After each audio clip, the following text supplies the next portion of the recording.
Merhabalar, hoş geldiniz arkadaşlar. Bu videoda yine bir terlik yenileme projesi var. Şöyle bir terliğim var, severek giyiyordum. Şu kısmı koptu.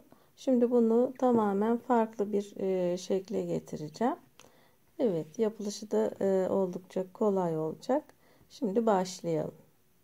Evet, videonun içeriğinde aynı yöntemi kullanarak şu iki terliği de yenileyeceğim arkadaşlar. Aynı üst kısmı, ördüğüm üst parçayı kullanacağız. Evet, devam edelim. Evet arkadaşlar, kullanacağım iplik böyle bir Peria makrome, floş makrome iplik.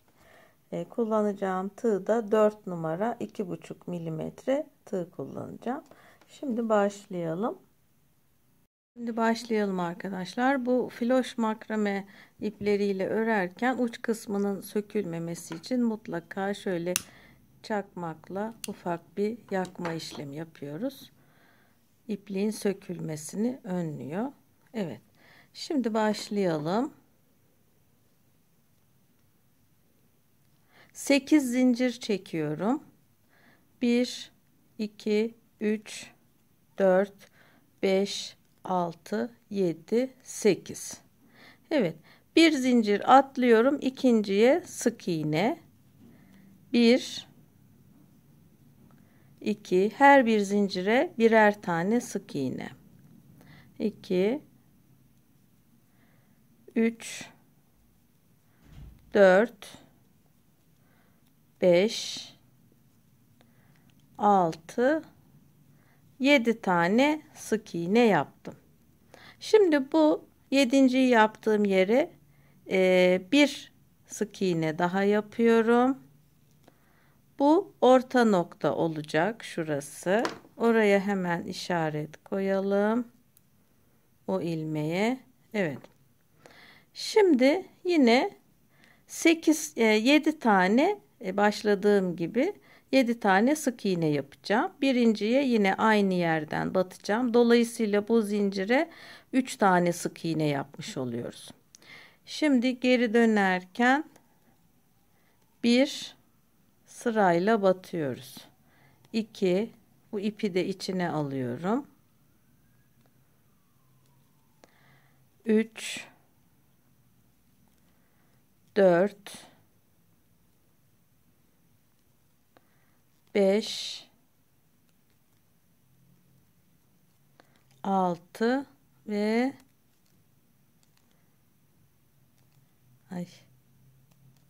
7. Evet, her sırada ilmekleri sayarsanız bir yanlışlık olmaz. Evet, 7 oldu. Şimdi bir zincir çekip geri dönüyorum. Şunu çıkaralım. Yok, çıkarmayalım şimdi. Evet, bir zincir çekip geri döndüm. Hemen ilk ilmeğe batıyorum. İlmeklerin iç kısmından alıyorum. Şöyle batmıyorum. Şu ilmeklerden alıyorum. Balık sırtı tekniği. Evet. 1 2 3 4 5 6. Evet.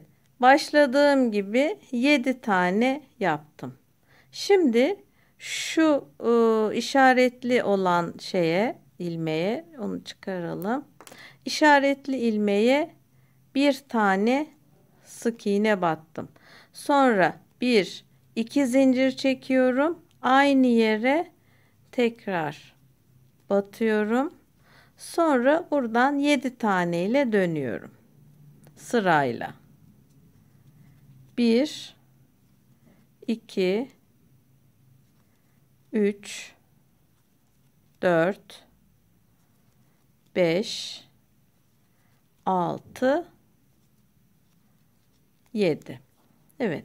Şu iki zincirin kenarındaki ilmekle birlikte ilmek sayım 8 oldu her iki tarafta da. Burada da 8, burada da 8, ortada 2 zincir var. Evet. Şimdi burası terliğin ön yüzü. Buraya bir işaret koyacağım. Şöyle, bunun sebebi de şu.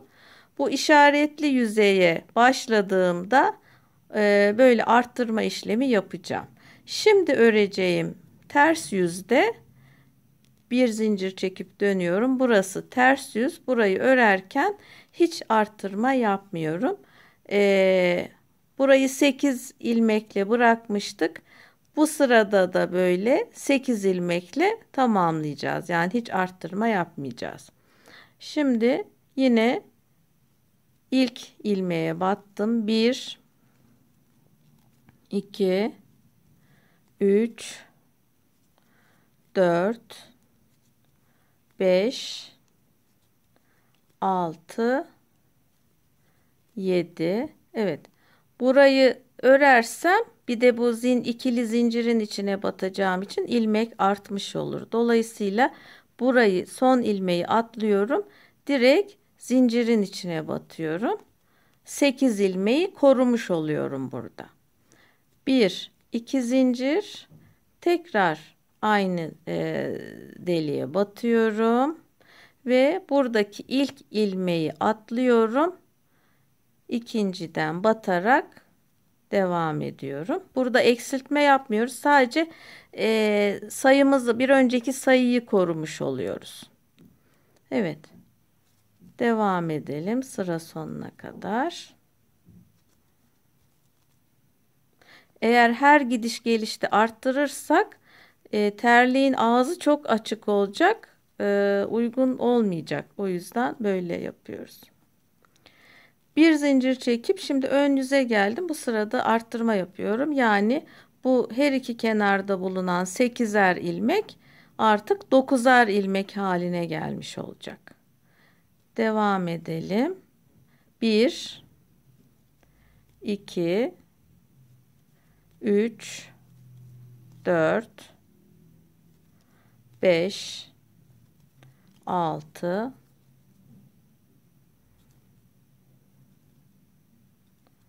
7 8. Evet, bütün ilmekleri ördüm. Şimdi şu iki zincirin arasına yapacağım.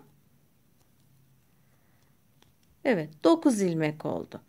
1 2 zincir çekip aynı yere batıyorum.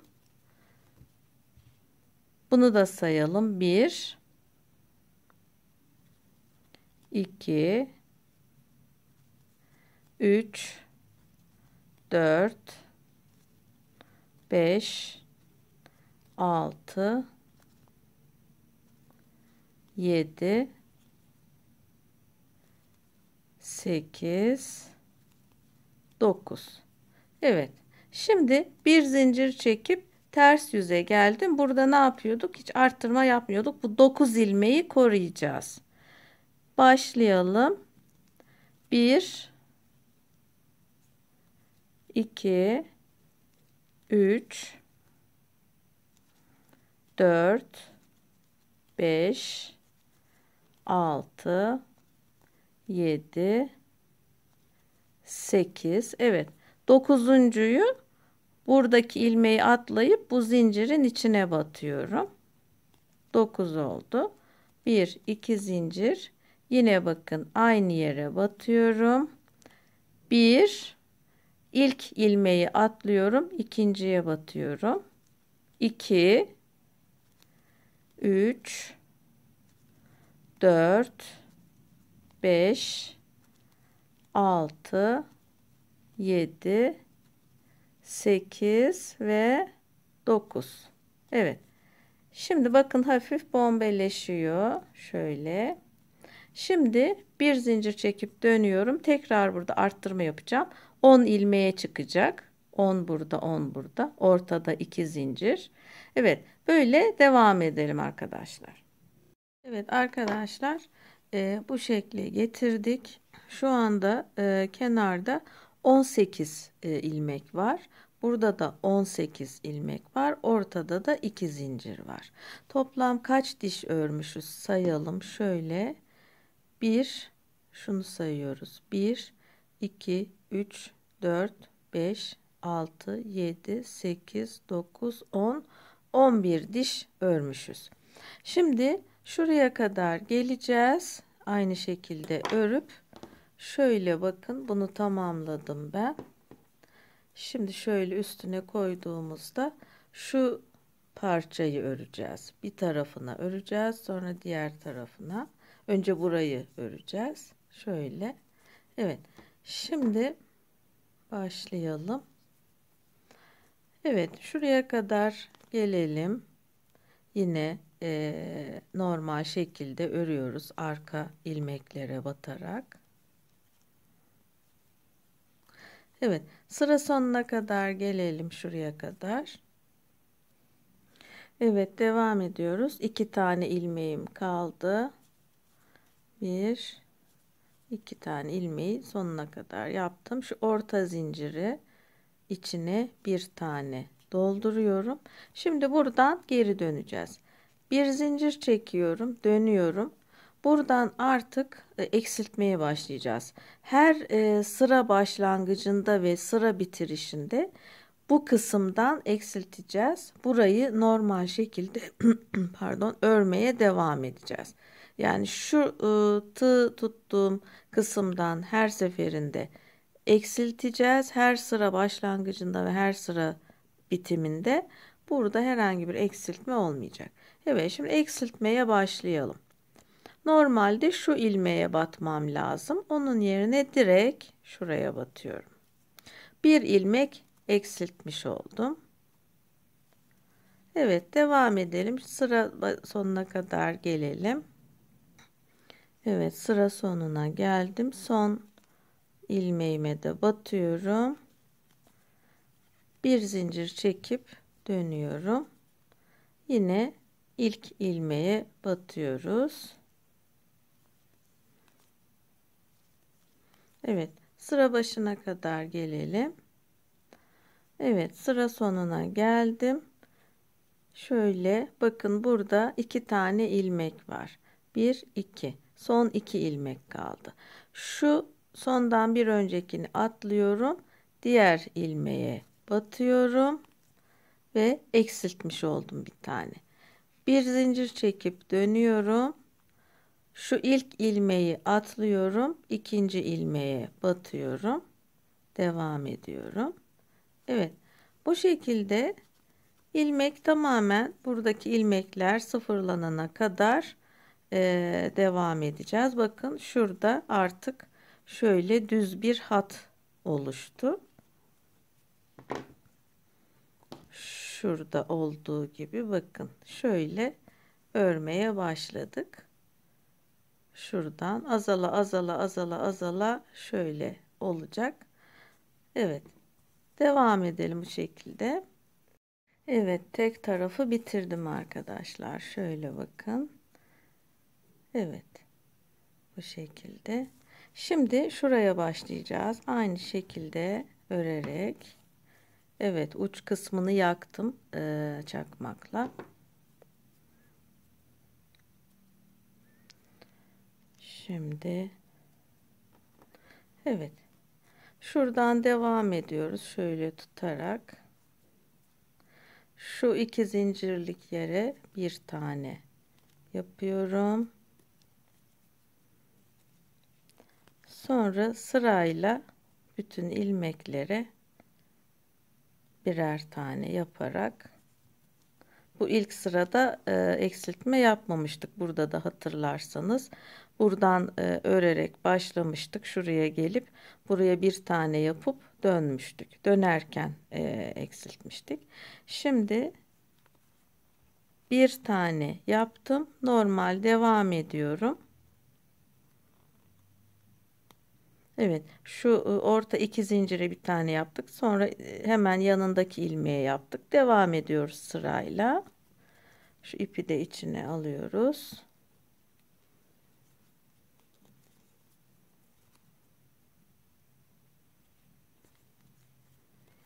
Evet. Sıra sonuna kadar, buraya kadar gelelim. Sıra sonuna geldim. Sonuncu ilmeği örüyorum. Bir zincir çekip dönüyorum. Hemen ilk ilmeğe batıyorum. Burada bu tarafta eksiltme yapmıyorduk. dümdüz örüyorduk. Evet, şuraya kadar gelelim. Evet, devam ediyorum. Bakalım. Şurada 1 2 3 4 ilmek kaldı. 2 ilmek kalana kadar örüyorum. Evet. Bakın 2 ilmek kaldı. 1 2. Şunu atlıyorum. Hemen diğerine batıyorum. Bir zincir çekip dönüyoruz. Başlarken de gene eksiltiyorduk. Şu ilmeği atlıyorum. Diğerine batıyorum.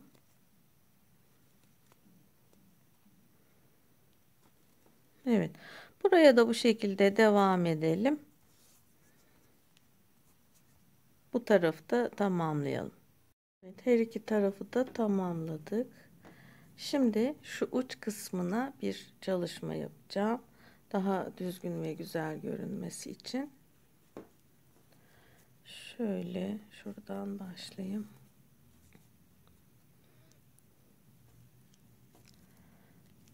Evet. Şunları da içine alacak şekilde sık iğne yapacağım. Şöyle her bir sıraya bir tane sık iğne. Göz kararı, hani çok kastırmadan.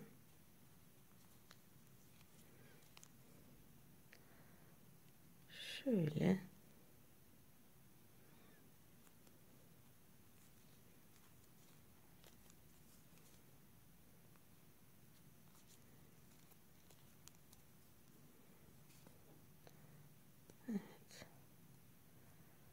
Şuraya batarsam açıklık oluşacak. O yüzden şöyle batıyorum.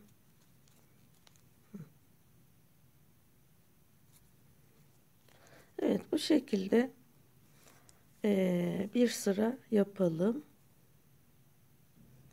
Evet, bir sıra sık iğne yaptım arkadaşlar. Şöyle şu yarı kısımda 21 sık iğne yaptım. Şu ortadaki ilmeğe bir tane ve diğer yarı kısım 21 tane olacak şekilde toplam 43 tane sık iğne yaptım. Şimdi bir zincir çekip dönüyorum.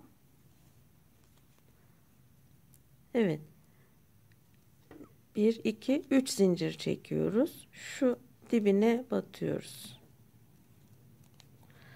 Bir ilmek atlıyorum, diğerine batıyorum.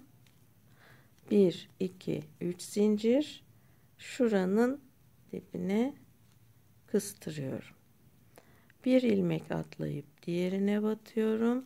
Pek çok yerde uyguladığım bir model.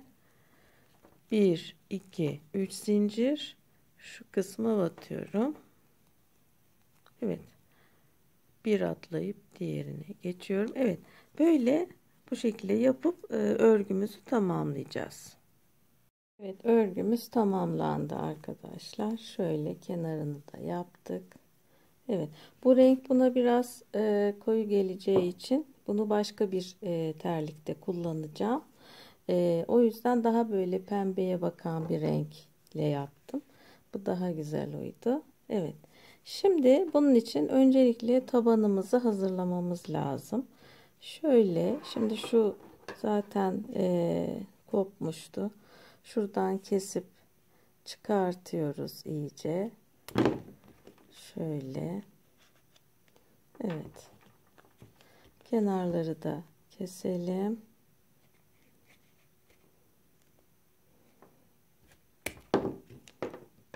Evet, tamamen çıkaracağız. Evet, bu şekilde şu bantların başladığı yerden itibaren şöyle etrafını tığlayacağım. Bunun için şöyle bir ip kullanıyorum. A ipi. Oldukça sağlam bir ip. Şöyle ve şöyle uzun bir iğne kullanıyorum. Evet, şimdi başlayalım. Evet, şimdi buna tabi tığ geçmediği için böyle bir iğne kullanıyoruz. Battaniye ilmeği uygulayacağız. Şöyle şuradan başlayayım. Şu şekilde.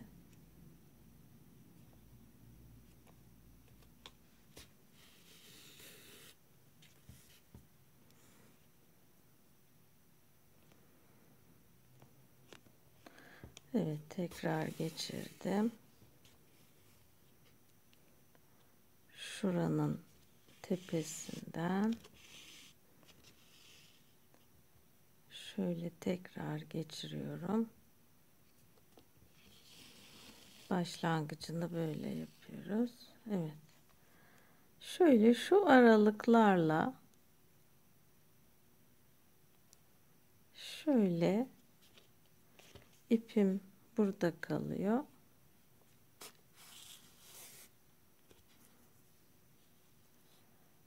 Şu şekilde yapıyorum. Umarım görünüyordur. Belli olmasın diye beyazla yapıyorum. Şöyle bakın. İpim yukarıda. Tekrar şöyle batırıyorum. Oldukça kolay yapılıyor. Şöyle bakın, ipim şöyle geçiyor. Evet.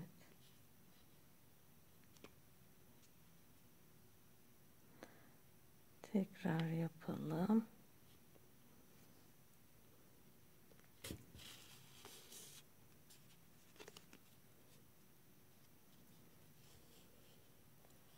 Evet. Üst kısmın dikileceği bütün kenara bu şekilde yapıyoruz.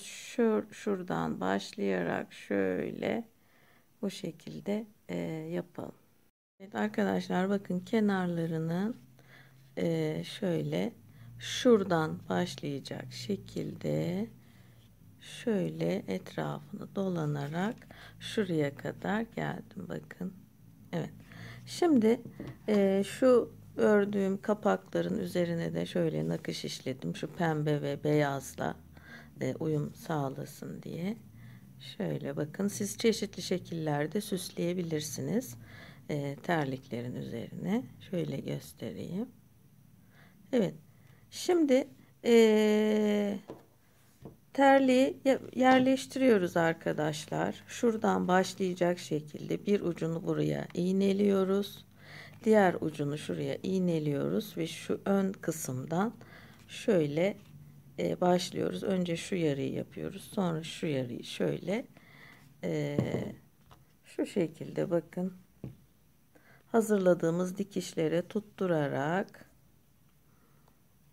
şöyle şuradan giriyorum. Şuradaki dikişe bakın, şu aralığa şöyle geçiriyorum. Bir kez daha aynı yere. Böyle 2-3 kere aynı yere batarak, tek dikişle olmuyor. Evet. Sırayla şimdi diğer ilmeğe geçiyorum. Bakın şöyle aldım. Şuraya geçirdim. İğnelemek çok önemli, kaymaması için. Şu gene ipliklerden tutarak iğneliyoruz. Evet, bu şekilde dikerek terliğimizi tamamlayacağız. Evet, terliğimiz tamamlandı arkadaşlar. Gördüğünüz gibi çok cici bir terlik oldu. Şöyle. Evet.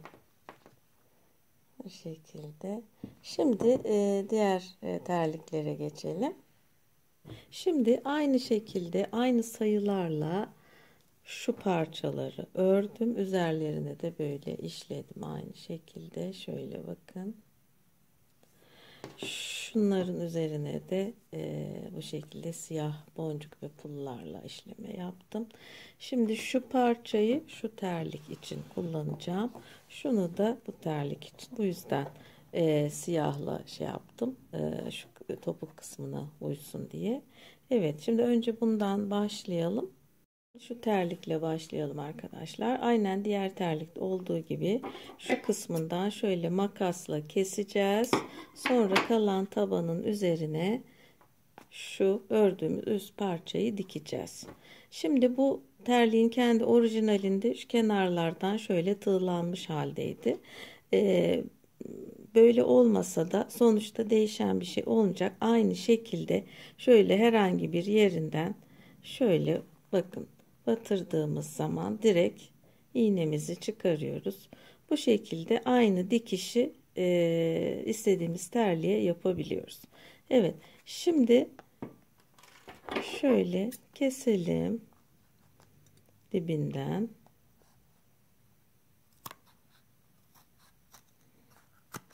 Evet, bu şekilde kesip çıkaralım. Dikişe zarar vermeden kesiyorum.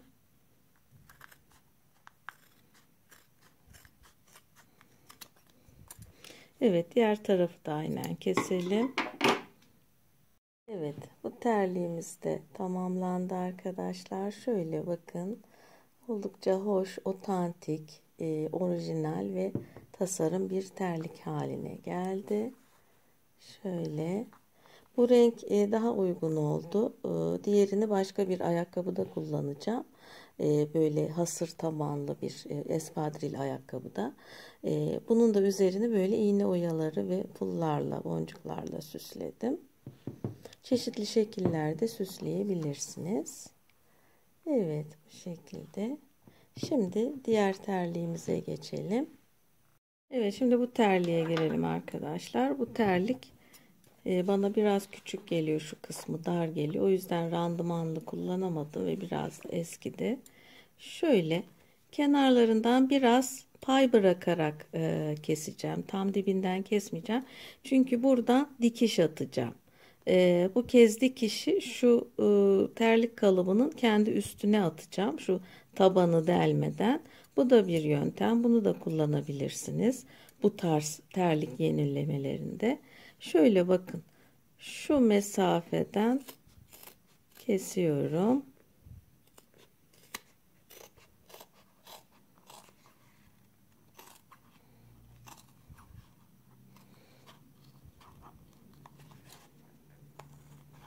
Evet. Bu şekilde şuradan itibaren keselim. Şöyle kestim arkadaşlar kenarından. Bakın. Şöyle bir dantel ipliği kullanıyorum. İpliğimi 2 kat yaptım. Şöyle. Şimdi şuradan başlayarak makine dikişiyle etrafını çevreleyeceğiz. Sonra o hazırladığımız dikişin üzerine o üst ördüğümüz parçayı tutturacağız. Evet, şöyle başlıyorum. Bakın.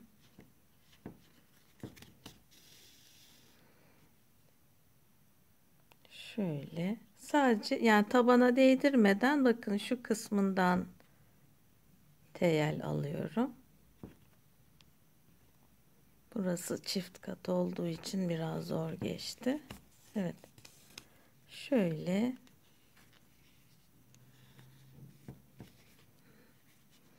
tekrar aynı yerden. Siyah olduğu için pek görünmüyor olabilir ama hani mecburen, çünkü terliğim siyah. Makine dikişi dikiyoruz. Şöyle. Ya da 2 sıra teyel dikişi de yapabilirsiniz. Dikiş aralıklarını biraz uzun tutalım ki tığ rahat dikerken iğne rahat girsin. Bakın şöyle şu mesafeden. Evet, bütün etrafını çerçeveleyelim. Bu şekilde yaptıktan sonra üst kısmını dikeceğiz. Hemen belirteyim. Terlik ördüğümüz üst kısmı direkt buraya dikmemiz oldukça zor olur. Hani terlik kapalı olacağı için üst kısmı iğneyi oradan geçirip tekrar çıkarma için çalışma alanı olmayacak burada, o yüzden. O yüzden böyle bir dikiş uygulaması yapıyorum. Evet, devam edelim arkadaşlar. Evet arkadaşlar, şöyle bakın, inşallah görünüyordur siyah ama şöyle göstermeye çalışayım. Şuraya bakın, dikişler attım. Makine dikişi yaptım elde. Şöyle bakın. Şu şekilde. Şimdi bu dikişlerden tutturarak, bu dikişleri yapmamış olsak bu derinin üstüne bunu dikip şuradan çıkarmak filan zor olacaktı. Bu çok kolaylık sağlıyor. Şöyle şuradaki ilk dikişin içinden bakın şöyle geçiriyorum.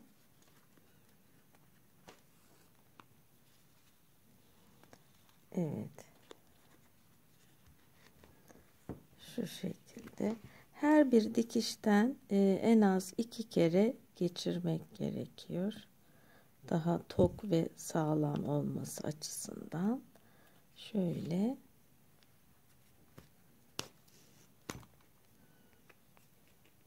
Şu ipin ucunu yaktığım için orada bir kabarıklık oluşuyor. Evet.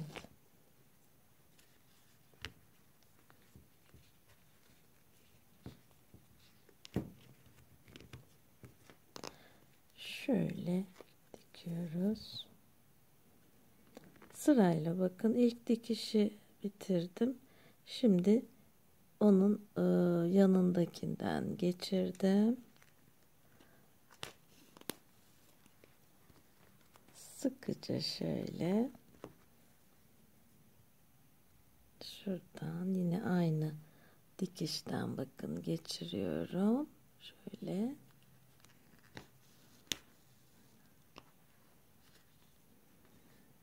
Evet. Bu şekilde bütün dikişlerden geçirerek buraya sabitliyoruz. Şurada bakın yaptığım gibi hiç dikiş olduğu bile belli değil. Bakın kendi parçasıymış terliğin gibi duruyor. Evet. Bu şekilde devam edelim. Sonuncu terliğimiz de böyle tamamlandı. Bu şekilde.